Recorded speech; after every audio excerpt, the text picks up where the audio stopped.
Selamat siang, saya Efraim Setiawan, nomor induk mahasiswa 050525377. Kali ini saya akan melakukan praktikum keamanan jaringan terkait dengan IDS, atau di mana di sini ya, IDS ialah kependekan daripada Intrusion Detection System, di mana sistem ini memungkinkan kita untuk melihat dan tracing adanya aktivitas yang mencurigakan terhadap jaringan dan yang dapat menimbulkan potensi kerusakan atau serangan terhadap jaringan yang kita gunakan atau hardware yang kita gunakan. Sebagaimana panduan tugas di sini adalah untuk melakukan proses instalasi Snort, di mana di sini sebelumnya saya sudah mendownload aplikasi Snort itu sendiri dan beserta dengan aplikasi pendampingnya npcap, dan di sini sudah saya tempatkan dalam folder C. Ya, di sini saya akan coba melakukan proses instalasinya, di mana sesuai dengan panduan tugas adalah yang pertama,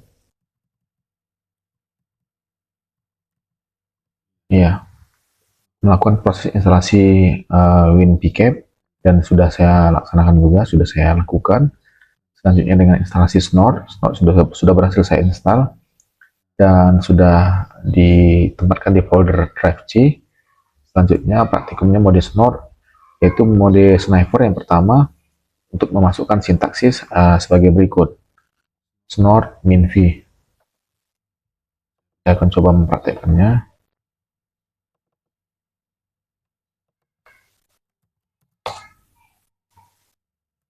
Dan di sini saya akan mencoba memasukkan perintahnya snort min v. Ya, melihat dari hasil dari sintaksis tersebut ialah bahwasanya dalam plugin yang saya instalkan ada yang tidak sesuai dengan, yang tidak support dengan Snort yang sudah saya install sebelumnya, di mana di sini ada error pcap deaq configured passive dan deaq version does not support reload, sehingga di sini mungkin akan membutuhkan waktu yang lama di dalam hal proses tracing terhadap IP atau aktivitas yang mencurigakan di dalam jaringan komputer saya. Selanjutnya di sini saya akan coba melihat bahwasanya nanti sesungguhnya kalau ketika nanti proses instalasi sudah berhasil dan perintah yang sesuai dengan panduan tugas sudah bisa dijalankan, maka Snort akan berjalan dan bisa melihat IP mana yang berkomunikasi dengan jaringan yang saya gunakan. Ini saya akan coba memperbesar sedikit. Nah, di sini hasil dari mode sniper tersebut dapat mengetahui yang pertama ialah IP itu sendiri dan TCP sesuai dengan gambar yang ada di panduan tugas. Selanjutnya di mode kedua ialah dengan menggunakan mode pencatatan atau mode log, di mana di sini secara singkat saya jelaskan, apabila Snort digunakan dengan mode log, maka nanti ketika kita berhasil untuk masuk melakukan proses tracing tersebut, maka hasil dari tracing dari Snort itu sendiri akan masuk ke dalam bentuk dokumen log di folder Snort itu sendiri. Namun kembali dikarenakan adanya error terhadap aplikasi yang saya install Snort ini, maka di sini mungkin tidak akan menunjukkan hasil sesuai dengan apa yang diharapkan. Saya akan coba melihat terlebih dahulu,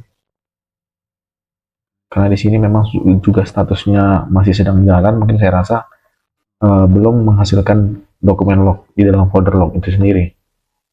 Oh ya, ini sudah ada, tapi masih dengan ukuran 0 KB.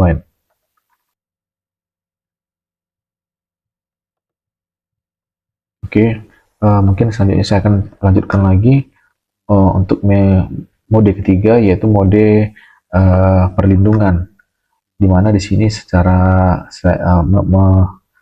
melihat daripada modul 6, bahwasanya mode perlindungan ialah mode di mana Snort berfungsi untuk melindungi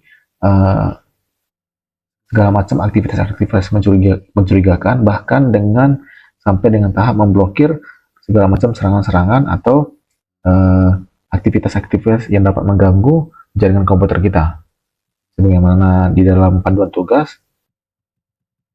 ketika kita memasukkan perintah-perintah yang ada, Snort berfungsi untuk mendeteksi paket-paket yang melewati jaringan tersebut. Selanjutnya, dalam Snort ini sendiri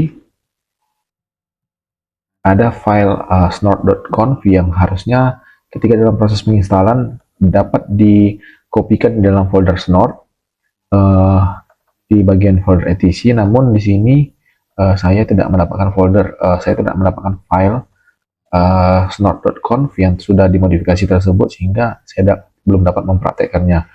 Mungkin saya memohon bantuan dari Bapak dosen untuk memberikan arahan terhadap proses penginstalan yang saya lakukan ini masih belum berhasil.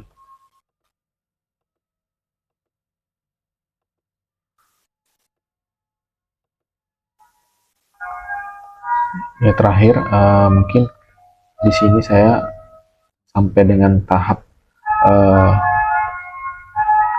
peringkasan, bahwasanya di sini dapat saya simpulkan bahwasanya Snort IDS benar dapat memberikan hal positif, di mana Snort ini bisa membantu kita untuk melacak atau untuk mendeteksi jaringan aktivitas-aktivitas yang dapat mengganggu jaringan komputer yang kita miliki, sehingga dengan menggunakan Snort ini kita dapat mendeteksi, kita dapat menghindari gangguan-gangguan tersebut, sehingga aktivitas keamanan jaringan yang kita bangun, yang kita bentuk dapat berjalan dengan baik.